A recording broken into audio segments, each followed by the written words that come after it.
are live. We are live. Hello, everyone, and welcome to the first of two town halls for the 2022 Executive Board election. I'm so happy to be joined by our wonderful candidates who are ready to answer the questions on our organization that you all want to hear most. We have a lot of candidates to get to tonight, and I'm sure they are very excited to answer these questions.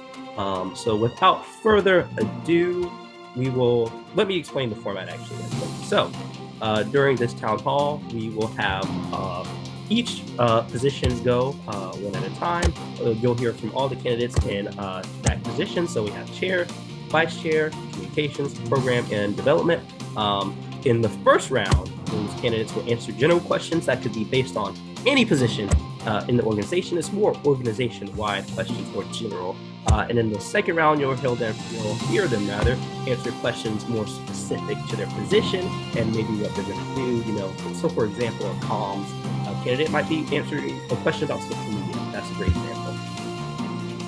Very happy to have the candidates. Without further ado, we will get to the chair candidates. Hope you all enjoyed the music. Excuse me. Also, I have a throat thing going on, so just bear with me throughout the course of today's events. Again, I ask the candidates, if you do not mind, to please say your first name, or your full name rather, and your pronouns as you begin to speak. And again, that first round is going to be 1 minute. So our first speaker for the chair candidates is going to be Samay. Samay, let me know when you're ready to go. Yeah, I'm good. Samay, your general question: what will you do to ensure that HSDA continues to include a diverse perspective? Yeah, so hi everyone. My name is Samay Sahu. My pronouns are he, him. And I guess to answer, also I just want to apologize in advance if you can't hear me that well. I have COVID, so I'm kind of dying over here, but it's all right. So to ensure that HSDA continues to include a diverse perspective, we have to acknowledge that the Democratic Party is a big tent party, home to many views on the liberal spectrum. And as chair, the first step is we have to acknowledge these different views.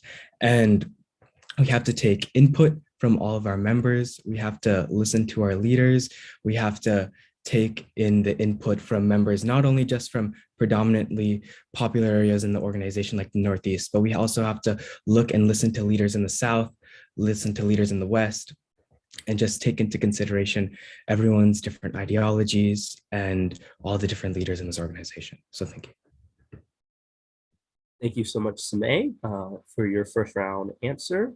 Next, I have Chase Moss. Chase Moss, let me know when you are ready to go for your general question. I'm ready. Let's do this. Gotcha. Chase, your question is, how will you work with the Adult Advisory Board to improve HSDA? That's a really good question. I'm Chase Moss. Any pronouns is good. So the Adult Advisory Board, I feel like their main role is, this is a student-run organization first and foremost, and I feel like their main role is to simply advise you on what's possible, and also to help reach out to the Democratic, to the DNC. So I would come up with a plan to make HSDA a greater organization, and I would work with the Adult Advisory Board to do that through consistent communication. And then I would let them pass it off to Jamie Harrison, the people on the national committee that would then help us to enact that plan. Thank you, Chase, for your general round question and answer. Next on my list is Daniel. Daniel, let me know when you're ready to go.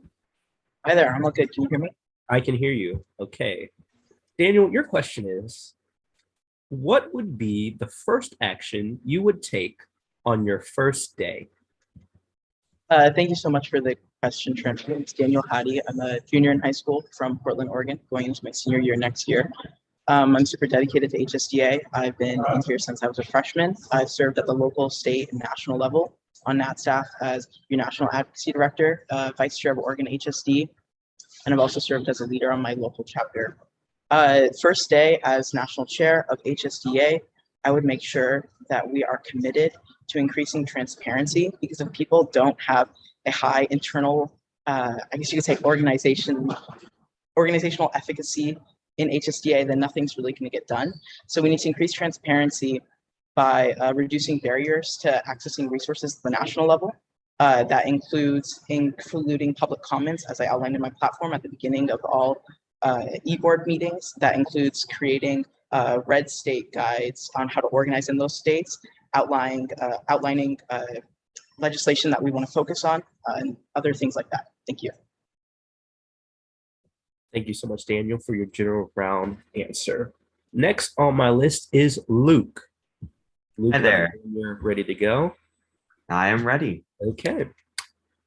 Luke, my question to you is, what do you think is the most effective way to expand HSDA? Yeah, thank you. So I'm Luke Netto. I'm running for chair and my pronouns are he, him.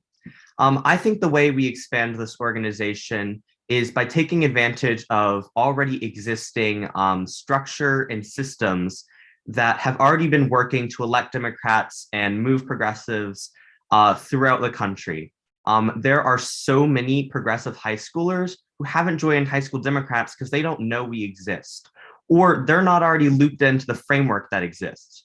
There are several states that are, they have high presence of Democrats, Arizona, New Mexico, Hawaii, and they don't have state chapters that are involved. There are local chapters who aren't involved in the national level. So if we commit to going around and using existing frameworks like state parties and existing Young Democrats of America state chapters, we can expand our organization to all progressives and liberals and even moderate Democrats across the country. Thank you. Thank you very much for your first round answer, Luke. Next on my list is Marianne. I am good to go. You're ready to go? Okay, gotcha. Your question is, identify the biggest cause of elitism within HSDA. What is your plan to address/fix that? I think, first off, my name is Mariana J. I'm running for chair of High School Democrats of America. I use she, her pronouns, and I'm from the Northern Virginia area. I think that more than anything, the biggest problem in HSDA is people who join leadership for the purpose of resume builders. And I feel as though that not only hinders those people who are being led by the leader who's there for resume builder, I also feel as though it hinders the entire organization. And I feel as a way to crack down on that is to really evaluate who is in our leadership and look at, the things they've done in their past and the things that they intend to do in the future, and to see if it's actually beneficial for the organization. And then based off that evaluation, the members of caucuses or state chairs will vote as they feel is good for the overall standing of the organization. Thank you so much. Thank you for that answer. Next on my list is Tola. Tola, let me know if you're ready. Not sure if Tola is on the Zoom right now. If not, we will scoot back to her if she's able to get back on. And then next on my list, the final chair candidate, or no, excuse me, I have Vlada, not the last one. Are you ready to go? You ready? Yeah. You ready to speak? Okay. Your question is, have you read the bylaws and do you think they need reform?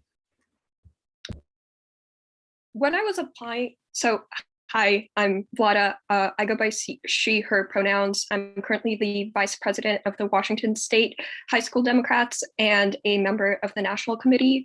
When I was looking into applying for chair, I read the bylaws, and I think one of the things that needs a lot of addressing is that there's the specifications for how we provide infrastructure for states that are newer or in red states or how the national committee, I mean, not the national committee, but like the national presence of HSDA can help build the infrastructure and engagement for state sectors is very lax in the bylaws. So I think having a more robust foundation of how we can address that and how we can help maneuver, like help build the like state chapters or local chapters of states that don't have as much like knowledge or establishment would be something that should be addressed in the bylaws more. Okay, and the last name on my chair list is Anjani. I'm not quite sure if Anjani is on the call, and we will circle back to them if they're able to hop on. Okay, and now we will move to our second round for our chair candidates. In this round, this is a minute and a half, so a minute, 30 seconds. First on the list again is Samay. Samay, and some of these questions, I will say, some of these questions may be the same for multiple individuals. The specific questions are more limited in the number of them. Samay, how will you encourage, recognize, and reward local level programs and initiatives taken by HSDA members? Yeah, so I've served in a few positions in HSDA, such as a NAT staff member, or I'm proud to be a regional coordinator for the Northeast. But I think my favorite part of being in HSDA is being a local chapter leader, because of all the local grassroots organizing that we are able to accomplish together. And it's very important for us to acknowledge that our local chapters have not been recognized or encouraged or incentivized at all over this past year. And that's unfortunate, because local chapters are truly the backbone of HSDA, and they need to be given the recognition that they deserve. So I'd like to partner with the local chapter coordinator and other NAT staff members to create a whole additional interface on the HSDA site. And this could take the current chapter map that we have to the next level. It would be a local chapter interface. It would have message boards for local leaders to share their ideas or collaborate with others. And it could also be a place where chapter leaders can spotlight their own members and their own events to see, for any member, HSDA member across the country to see. And if implemented properly, it could truly enhance the local chapter experience, and it could be an asset for our local chapter leaders as well as our local members of HSDA. Thank you. Thank you, Samay. Chase, are you ready for your question? Yep, let's do this. Okay. Given the growth of let me start over. I didn't even start that one off right. Given the growth of our organization over the past few years, managing how much time can be dedicated to different projects can sometimes be difficult for the national chair. What actions would you prioritize, and how would you efficiently manage your time? Okay, so I'm kind of an expert at being spread too thin and time management, because I am one of those people that is involved in absolutely everything possible. So I would definitely prioritize. The one thing I would prioritize the most would be expansion, because if we don't have these new chapters being formed in red states, in swing states. I'm from West Virginia. I founded the only active chapter in West Virginia. I've been working to expand.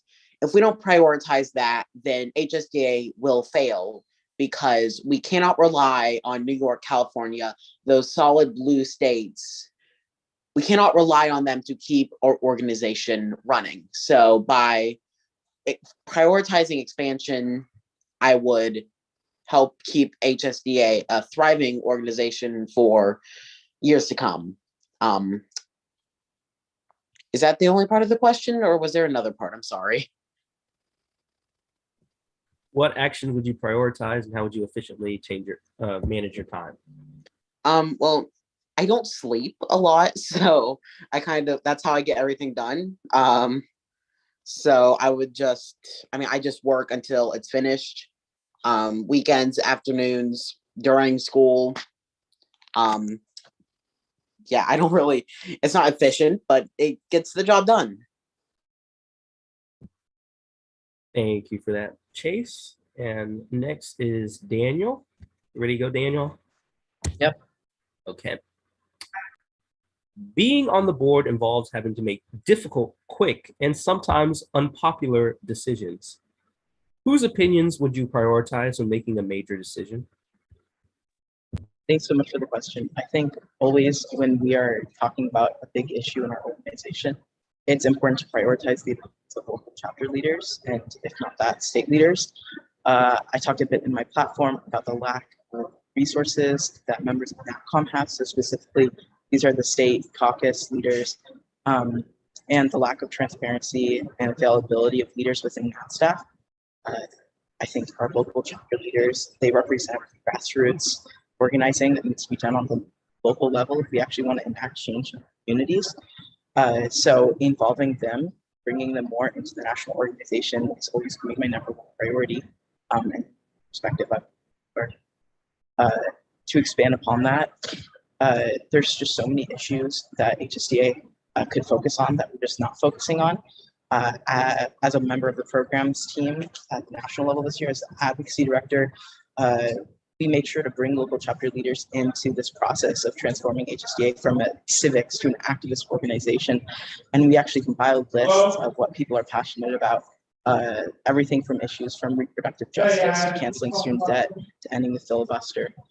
So it's clear what priorities local chapter leaders have, and we should value their input and opinion, as that'll help us become a more transparent, effective, and efficient organization. Thanks. Thank you for that, Daniel. Moving on to Luke. Luke, are you ready to go? I am. Luke, your question is, being the leader of a national organization involves helping many different people with many different opinions and questions. How will you make sure that everyone's voices are heard? All right. I think the best way to make sure everyone's voices are heard are to provide them the outlet to do that.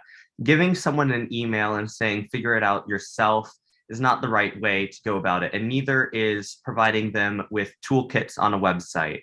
I believe that having a very easily accessible and large national staff to help people with whatever they need, whether it be local chapter leaders looking to resources on how to expand or how to do their own local programming, or whether it is a state chapter leader trying to figure out how in the world you can actually organize when you're working in a state as conservative as Texas, all the way to just the regular member who's trying to figure out how they start their own chapter, or what's this, what's that.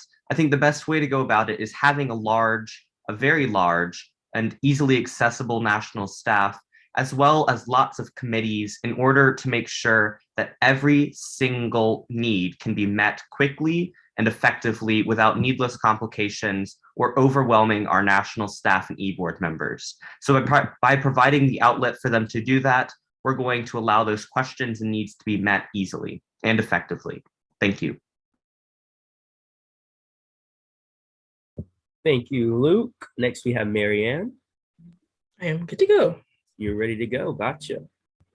In what ways do you think HSDA's relationship with the DNC should be utilized and or transformed? Okay, so I have this outlined in my platform. I feel as though the seat on the DNC, as well as partnerships with other organizations, is extremely important, and we have to utilize that, because not HSDA's main goal is to further democratic values, democratic politics. The DNC is exactly where that has to happen. We have to, the chair has to be on the ground advocating for legislation and things of that nature that HSDA values the most, and like the values HSDA represents. So I feel as though having the chair use the DNC seat to fight for the things that are most important to the organization is my number one priority if elected as chair. Secondly, I feel as though reinvigorating the partnership coordinator would be something that would be extremely important, because not only with the DNC, but with other organizations like college Dems and things of that nature, we have to branch out. we have to branch out to those other organizations to make sure that HSDA is growing, and not only is HSD growing, but is advancing to the next level, and people are continuing the route of activism and spreading the democratic message to everybody. So I feel as though reinvigorating the partnership coordinator within HSDA would be an amazing way to do that. But overall, the DNC seat is a place where anyone who's elected as chair has to fight for the values in which HSDA holds dear. So thank you so much. Thank you for that. Next, I have Vlada. Are you ready to go? You ready? Yeah. Your question is, being on the board involves having to make difficult, quick, and sometimes unpopular decisions. Whose opinions would you prioritize when making a major decision?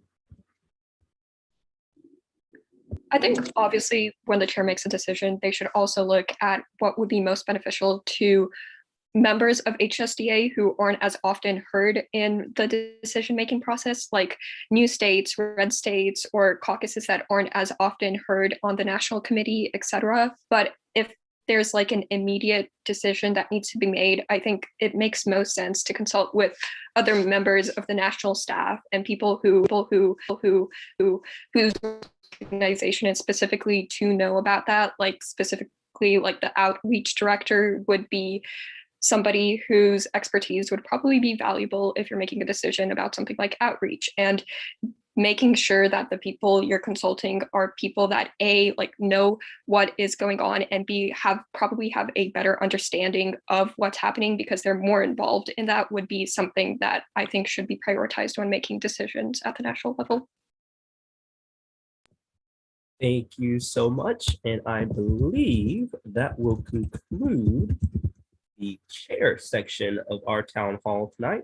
The two candidates who were not able to make it today were Tola Aluko and Anjani Sharma. So be sure to check out their answers on the candidacy guide, and make sure to check out all the candidates' answers on the candidacy guide. And with that, we will move on to the vice chair candidates. All right. The first name I have on my list for our vice chair candidates is Adit. Hi, yeah, I'm ready. You're ready to go? Okay. So the question for your general round: how do you envision HSDA by the end of your term if you are elected? All right, so that's a great question. First of all, my name is Adit Vinayak. My pronouns are he, him. I'm a rising junior from New Jersey. And so I think my platform mainly consists of expanding two main things: our caucus network and our opportunities database. And so I think these are two very important things to increase our membership engagement. And so by the end of my term as vice chair, if elected, would be that our opportunities database is expanded to its maximum potential, which will help this engagement and which will help our membership increase as well. And this will be coordinated with the outreach director as well, as I feel this would also fall into their responsibilities. And so I think that is one very important thing. And another important thing that I was talking about is our caucus system. Our caucus system is great. We have several caucuses that are that really promote inclusion. I think this is also great to be expanded to incorporate more interest-based and racial diversity caucuses. Thank you. Thank you so much. Next name on my list is Aditi. I did not see their name on the Zoom. I do not know if they're able to make it. Okay. Well, we will see if we can get them on, and we'll circle back around if they can make it tonight. No worries. Next on my list, I have Elena. I'm ready. You're ready to go. Gotcha. Your question is, what do you think is the most effective way to expand HSDA? All right. So hi, everyone. My name is Alana Polyak, and my pronouns are she, her, and I'm a rising junior from Texas. Apologies ahead of time for my voice. I'm also sick right now. But I think that the best way to expand this great organization is really to focus on the aspect of providing the resources for those who want to advocate but currently aren't able to be able to advocate. Maybe this is anonymous avenues or something of that sort, but especially being in Texas and witnessing this firsthand from a relatively conservative county who has a local chapter of HSDA, but not enough high school members. We want to provide more avenues for individuals that wouldn't be able to currently to publicly advocate because of their environment to be able to do so by whatever we can come up with and by getting their input despite their environment and their current situation. Thank you.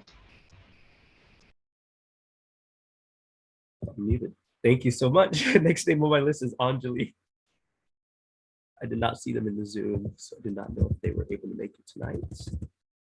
That's okay, we'll circle back around. Next on my list is Claire. You ready to go, Claire? Yeah. You're good? Okay, gotcha. Claire, what do you think is the most important element of youth engagement? Thank you for the question. Hi, everyone. My name is Claire. My pronouns are she, her. I'm a rising senior from California, and I'm running to be your vice chair.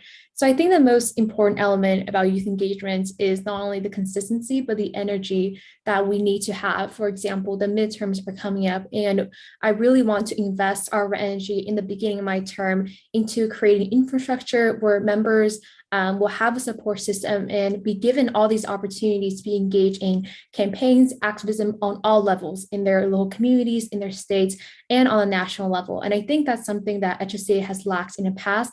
And I really hope to build as a vice chair and continue to build in my capacity as a national state outreach director this year as well. So youth engagement is really going to be a key element of reforming HSDA to become an organization that really moves not only the party forward, but the country forward in so many ways through direct membership and state engagement.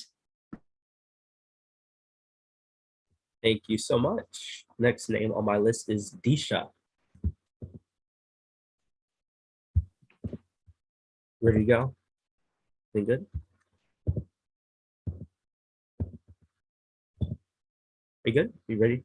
Good. Okay, I didn't hear you. I didn't know. I just want to make sure your mic was working. Okay, your question.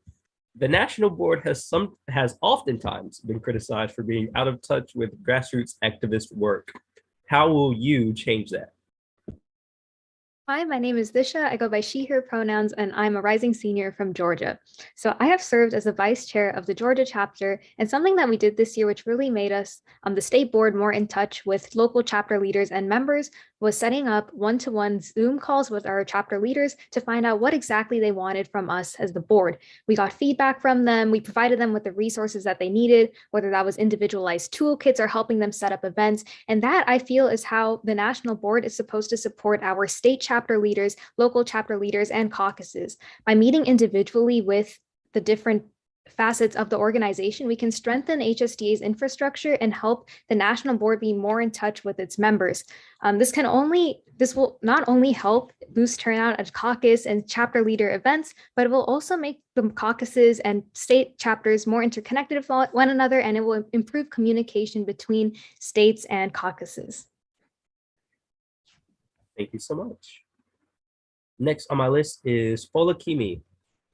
Let me know when you're ready to go. I'm ready. You're ready? Gotcha. Your question: what will you do to ensure that HSDA continues to include a diverse perspective? Hello, my name is Folakemi Kalusi. My pronouns are she, her, and I'm currently the co-expansion director at HSDA. And so in order to continue to promote inclusivity at HSDA, I think expansion is very important. And as your vice chair, I would like to continue the work that I'm doing with expansion.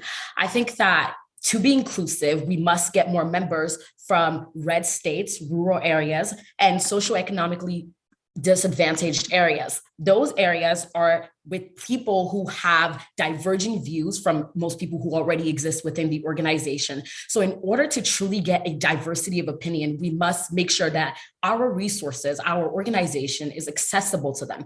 And when we make it accessible to them, we bring them in and ensure that they feel comfortable in this space and that they're able to thrive with giving their opinions and adding to the organization in a way that will allow all of us to move forward. Thank you. Thank you so much. Next on my list is Jeffrey. I'm ready. You ready to go, Jeffrey? Gotcha. Jeffrey, what specific action items will you plan for the 2022 midterm elections? Oh, so to start, my name is Jeffrey Chambers. I use he, him pronouns. I'm from Tennessee. I'm a former Tennessee State chapter leader, and I'm currently the Black Caucus leader. I'm the Black Caucus chair. Concerning the 2022 elections, I think that we have to really understand how important those elections are. Those elections will determine if we keep the House and the Senate, and if we can still push for a democratic agenda and a platform. So first, we have to start with looking at this on a grassroots level by looking at the congressional elections, the senatorial election, the gubernatorial elections, as well as looking at the best ways that we can promote diversity in those elections as well. Looking at the traditionally Black candidates and the minority candidates that are ignored nationally or ignored by the DNC and all the other facets of our community. So really hosting those events like phone banks, text banks, things like that. Another thing I want to do is host Q&A sessions that we can bring all those candidates together. And I think that really will help us grow in our movement to get more Democrats elected. Thank you, Jeffrey. The next name on my list is Tor. I'm ready. You ready to go? Gotcha. Tor, question for you. How will you encourage, recognize, and reward local level programs and initiatives taken by HSDA members? Thank you. So my name is Tor Zielinski. I'm from South Dakota. I'm a rising senior and I go by he, him pronouns. So I think that one of the main things that the HSDA can do to connect and reward these local and state chapters specifically is by having more communication directly from the executive board to these local and state chapters, allowing for talking about different like events and things that are happening within the HSDA that right now currently aren't as well communicated by the executive board. So by rewarding them by having more communication as far as what is going on and how more members can get involved within the HSDA, and not just and improving upon that communication so that there can be more outreach to those local chapters, and there can be more than participation within the HSDA community, is what I would say is like the best way to reward those local chapters. Thank you.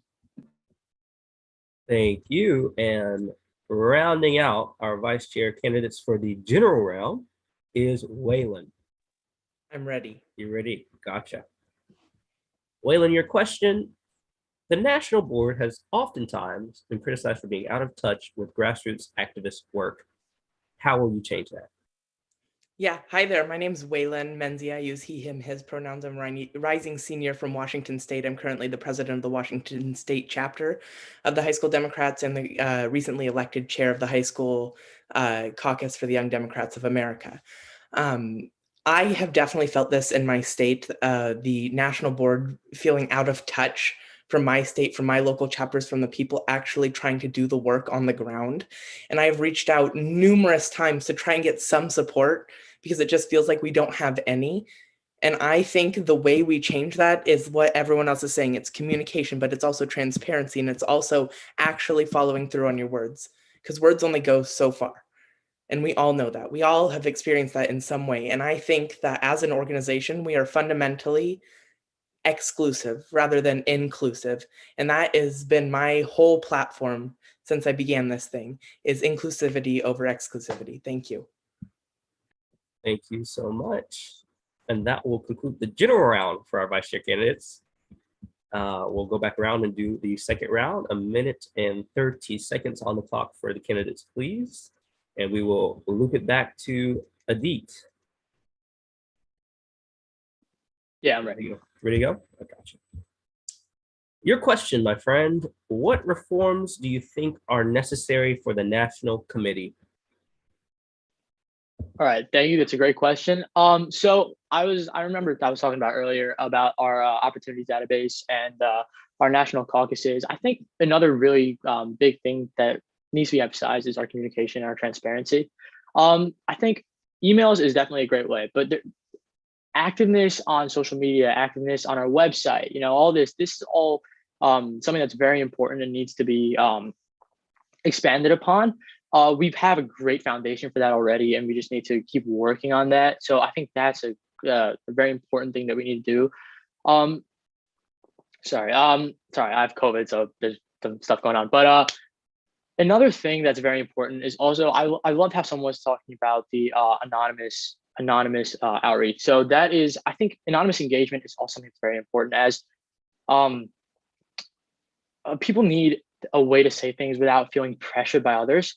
So this is something the National Committee needs to try to enact in their policies as well. Thank you. Thank you so much. So check here. Next name on my list is Elena. Ready. Ready to go. Gotcha. Your question: how can we elevate caucus leaders' opinions on national issues? So I think that the caucus leaders are definitely a big part of this organization. They're super important to HSDA, more than just representing their group, but just being a whole part of the family that we make. So I think that we can elevate them to highlight their opinions more by providing them more avenues to actually speak about issues and voice their own opinions, rather than just simply maybe putting out an email or putting out surveys or something, but organizing these meetings and organizing other events for them to speak freely and how they want to and interact with each other, because I feel as though that the caucus leaders interacting within with the other caucuses would be crucial, and it would just further elevate them in this organization and just highlight how much they do, and it would also allow them the opportunity to highlight the opinions of the individual members of the caucuses, and just like branching out to what I said earlier about the anonymous things, we could provide that as well to all of the caucus leaders and not only the individual local chapters. So we truly elevate their opinions, and sometimes if they feel as though that they might not be able to be heard, or that it's better for them to not put their name with something, they'll be able to still state their opinions and make sure that their voices are truly heard and that we are truly inclusive as an organization, which is the point of the caucuses. Thank you. Thank you. Next, I have Claire. Claire, you ready to go? Yeah. Gotcha. As vice chair, you will be responsible for leading the national committee. How will you balance the responsibilities of being both a strong leader while also being approachable?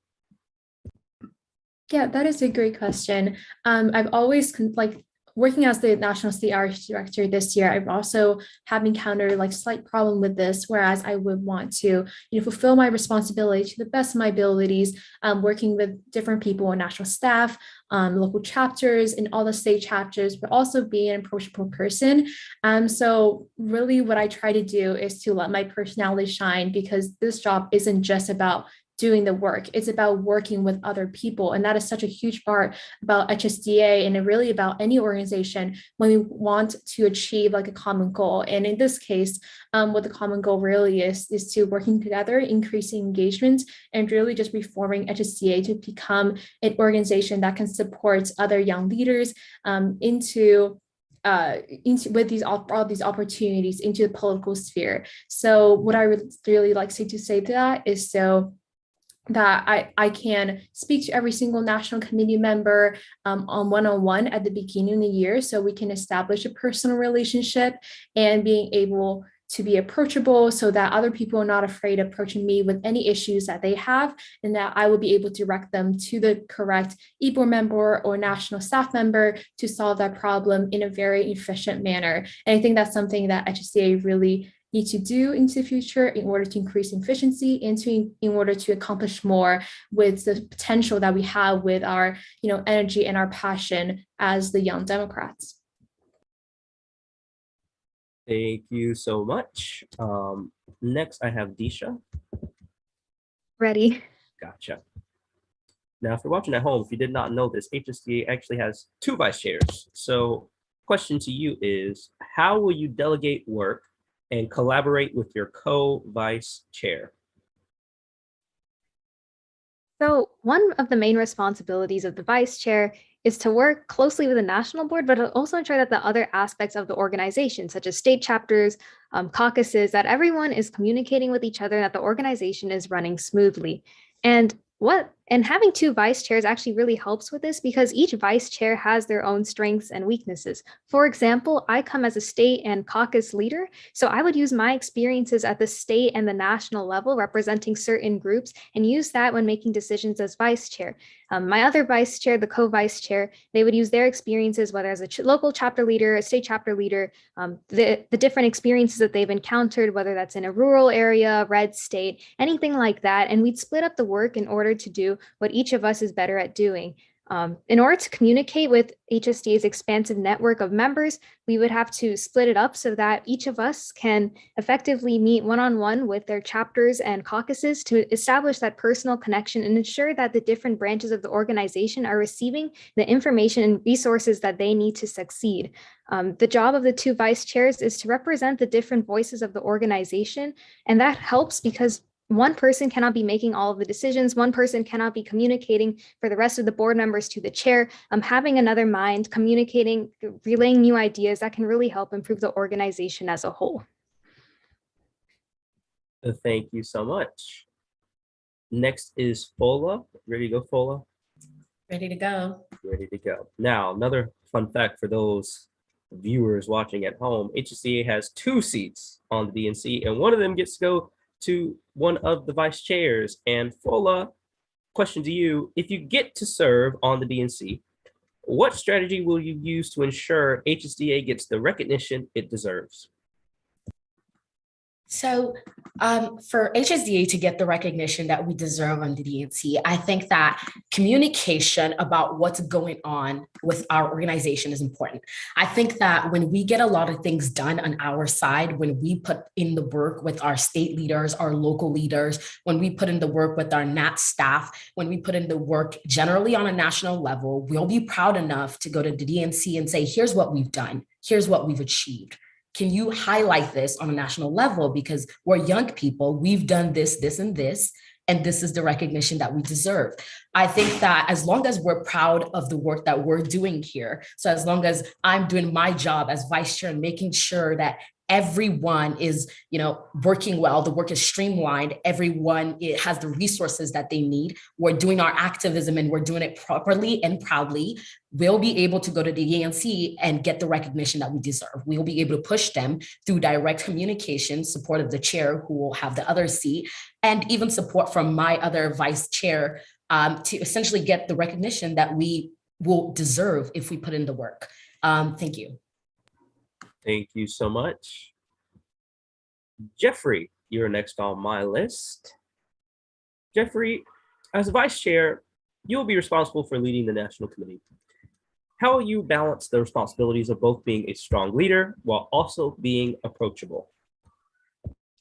Yes, so just a reminder, because I know a lot of people don't know what the National Committee is. The National Committee is the board that all of the state chairs and the caucus leaders get to sit on so that they can have a direct communication to the National Executive Board and can also pass bylaw amendments to really progress our organization forward. And as the state chair of Tennessee and as the chair of the caucus and as the chair of the Black Caucus, I've had the opportunity to actually serve on the National Committee for 2 years now. And through that, I've noticed that a lot of the work that we do at the on the National Committee is really focused on whatever the executive board is really wanting us to do. And that's really one thing that I want to focus on. But really going back to the question, working with making sure that we can get everything accomplished and be approachable is we have to have more conversations. Currently, how the National Committee has been formed for a long time now, and it's largely based on us conversation or us like talking, the leader of the National Committee talking for like the first 10 minutes and then breaking off into breakout rooms. And the one thing that I want to do is I want to make sure that we can always conversate about issues that matter and issues that matter to the members of the National Committee to really progress the organization and the committee as a whole. And that's it.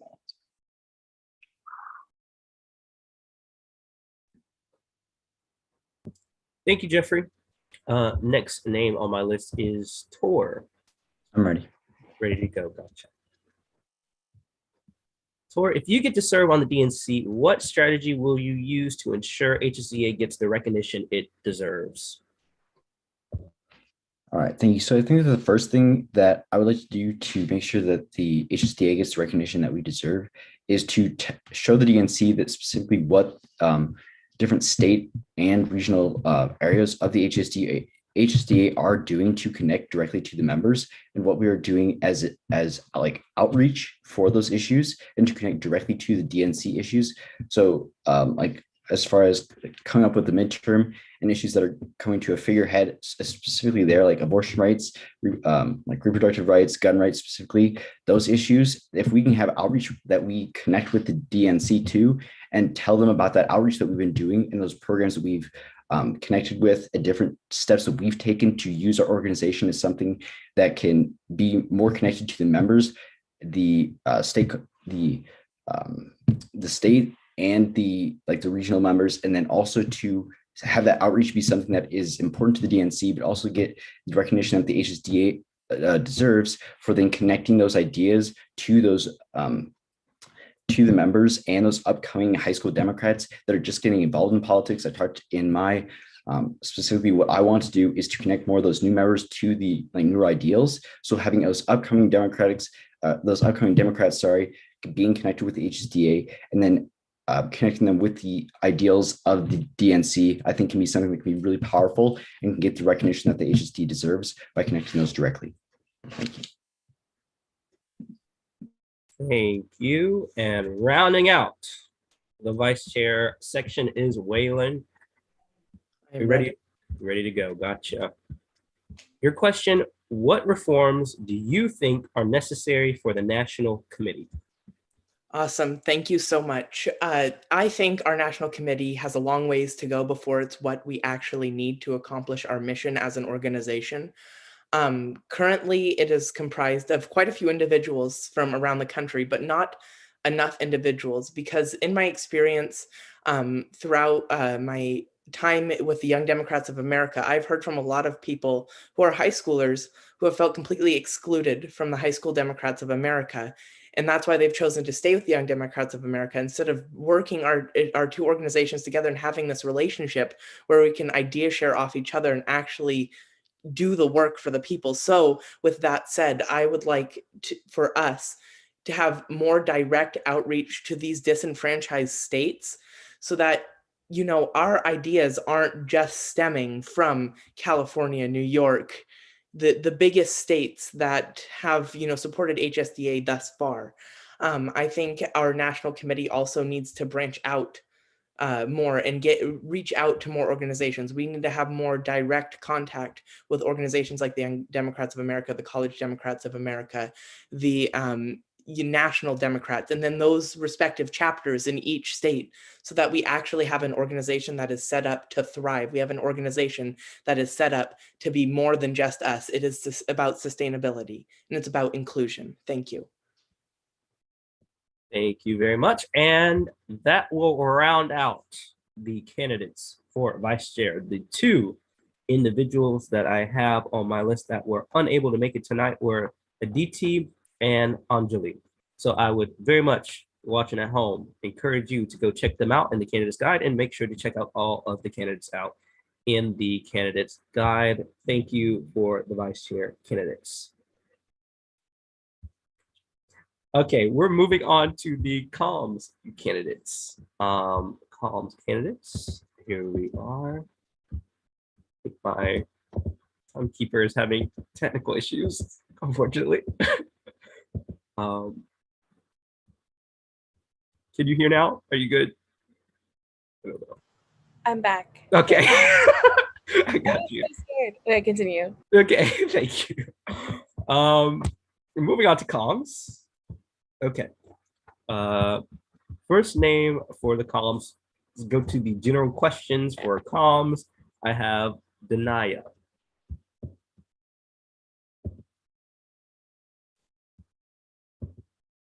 Hi, it's Donnie Shreepy. Hi everyone, my name is Donnie Shreepy. Pronouns are she, her. I go to a school in Northern Virginia, and I'm Hold on, I running didn't for give you your question communications yet. director. Hold on, 2 seconds. There you go. Oh, sorry, Hold it's on. all right. No, it's okay. Your general question will be, how do you envision HSDA by the end of your term if you are elected? How I envision HSDA by the end of my term. Well, first off, I really want to go and reassess where we are right now.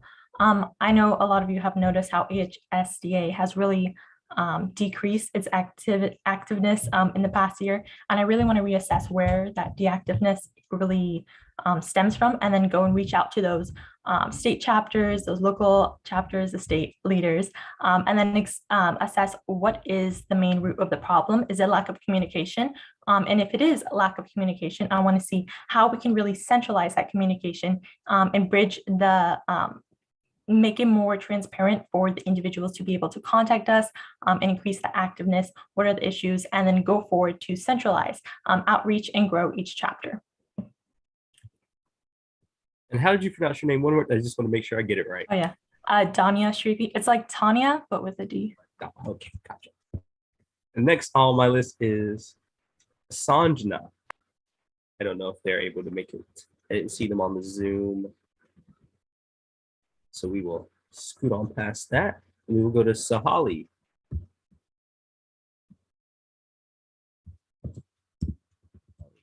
Do not see them on the Zoom either. That's okay.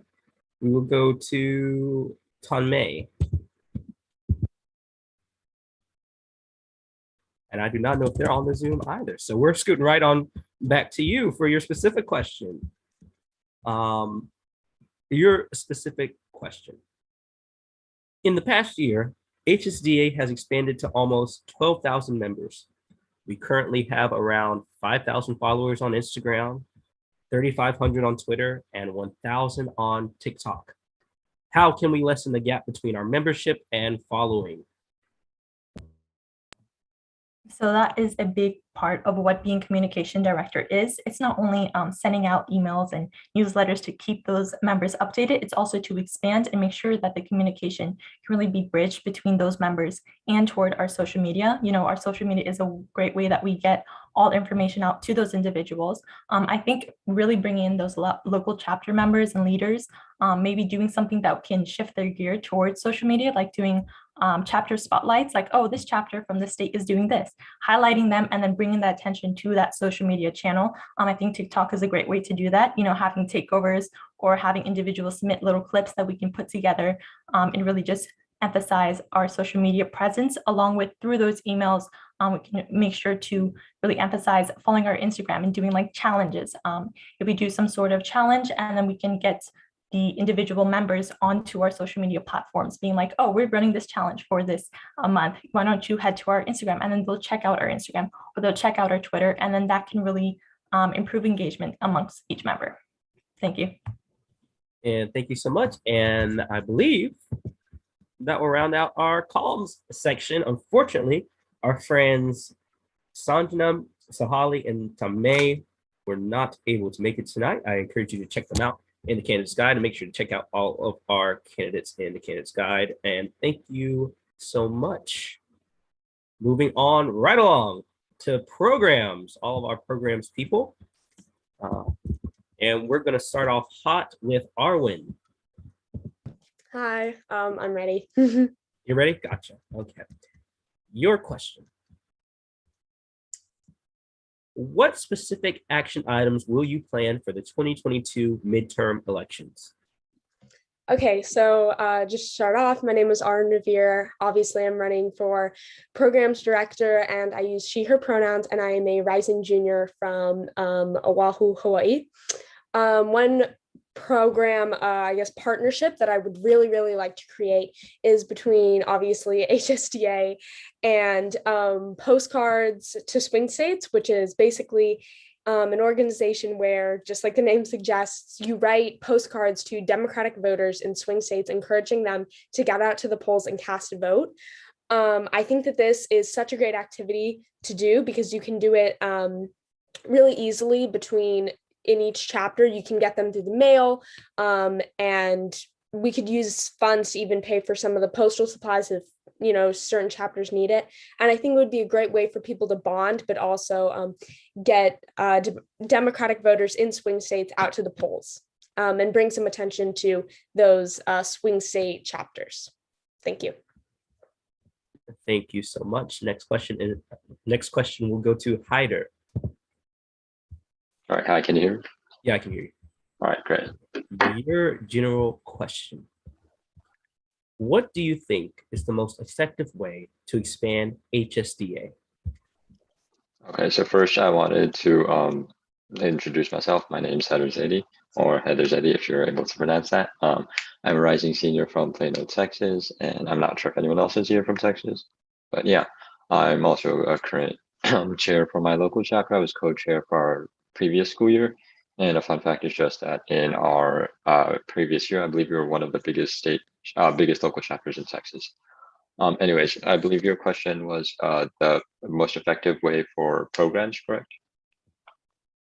To plan for the midterm election, or to expand HSDA, rather. To expand HSDA in the midterm elections, I believe one effective way is to appeal towards ideas which people actually do like. If we appeal to the more normal Democratic base, we're not really appealing towards anybody, we've seen that Democrats have used tactics such as abortion rights to win in past elections, and I don't think, although it is important to pertain to those. Oh, sorry. Thank you. Next question will go to Isabella. Don't know if they were able to make it on to tonight. We will move to Jaden. Jaden here today. Gotcha, no worries. I have next, come on down, Jeremiah.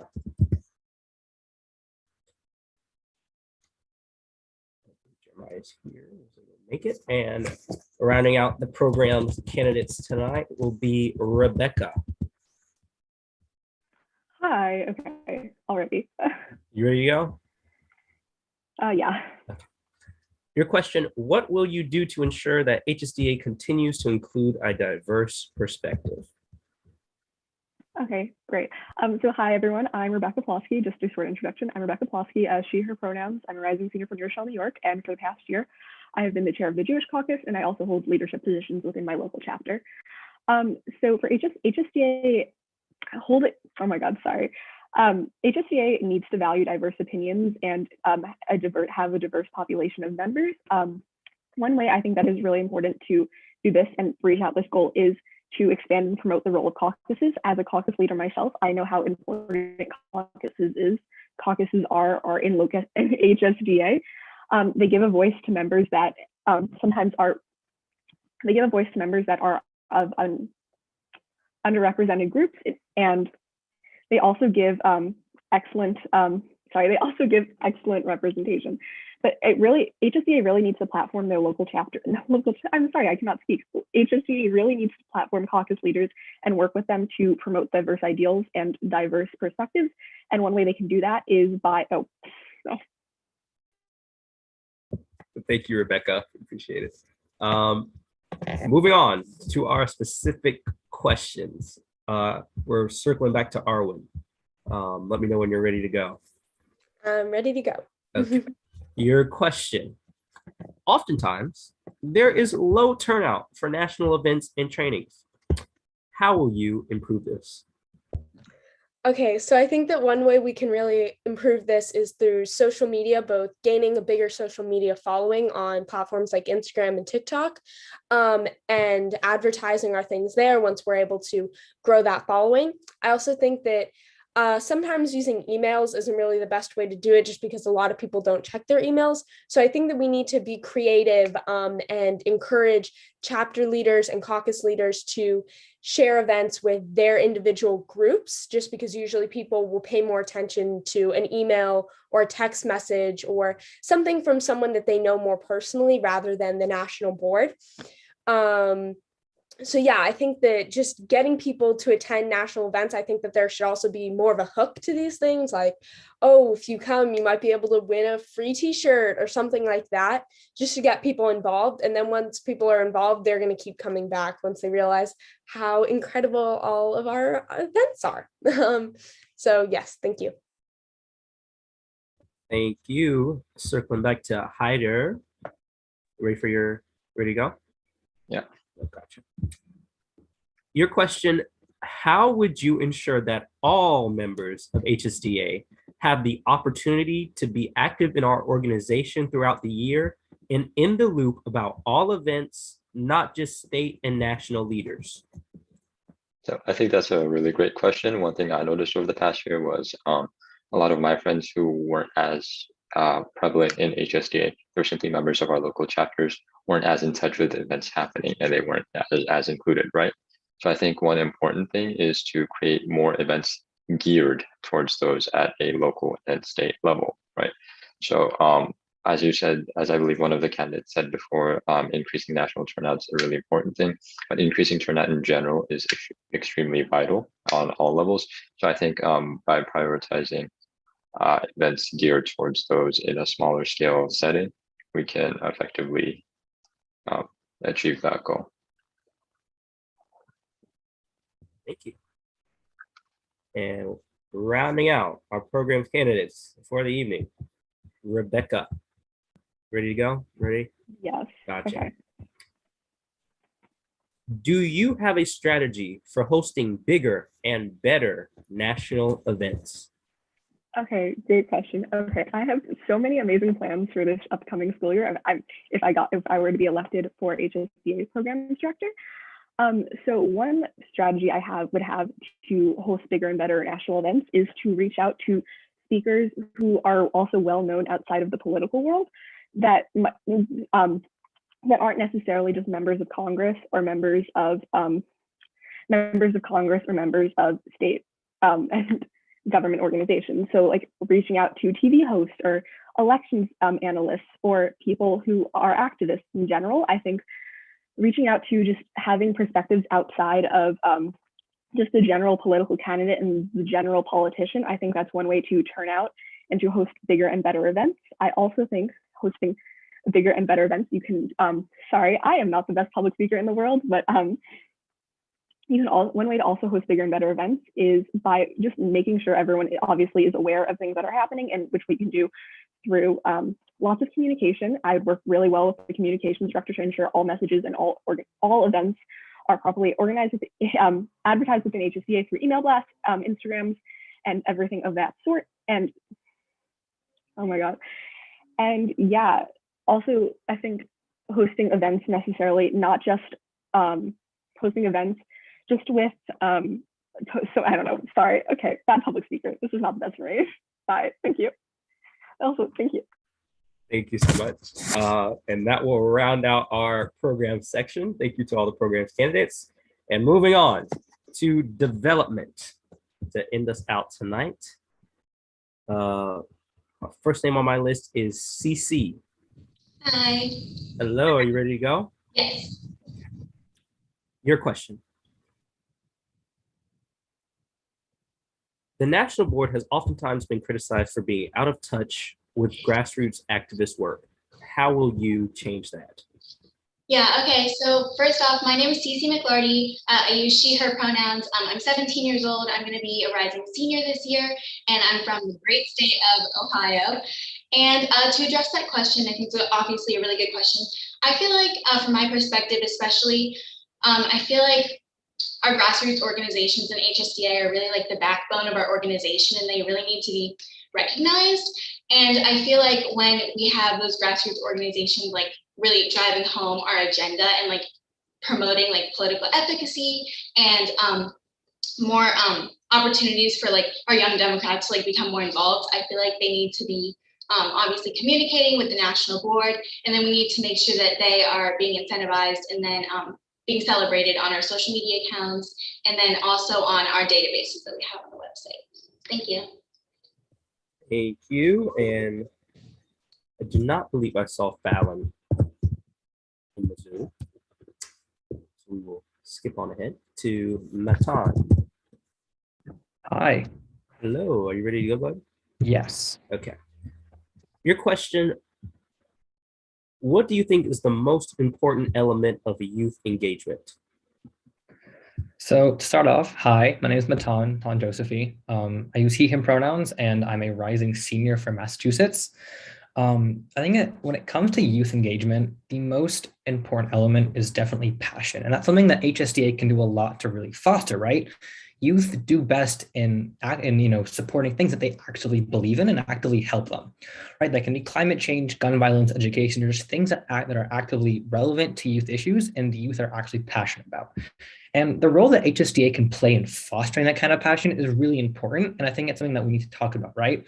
Because when we host events, when we connect youth with these kinds of issues that actually matter to them, and we connect them with organizations, with leaders, with people that actively believe in the same things that they do, when we do the things that we as a massive youth organization are built to do by connecting youth with the leaders that matter to them, that is how we foster passion in organizing, and that's how we create a generation of leaders that can actually organize around these issues.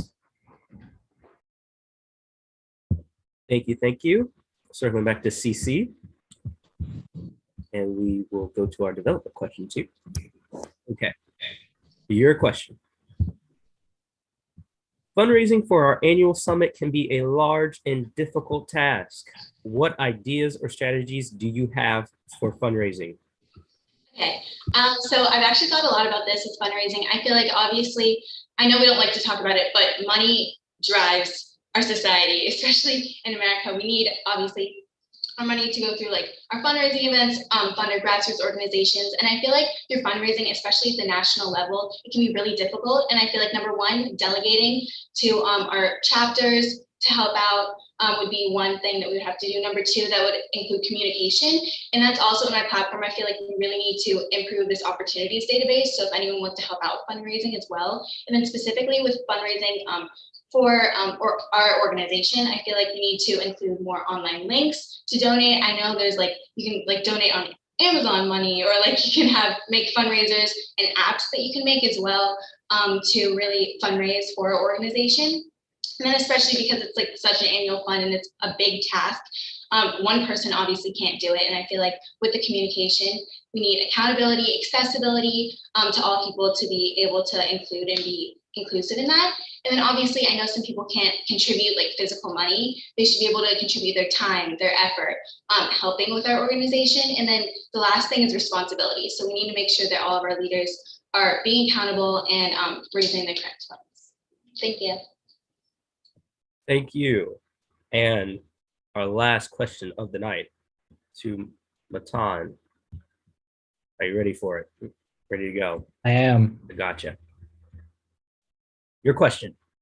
Many members voiced concerns about the new, stricter way of running elections, but the issues associated with cutthroat campaigning in the past were also unacceptable. What way do you think HSDA should hold elections?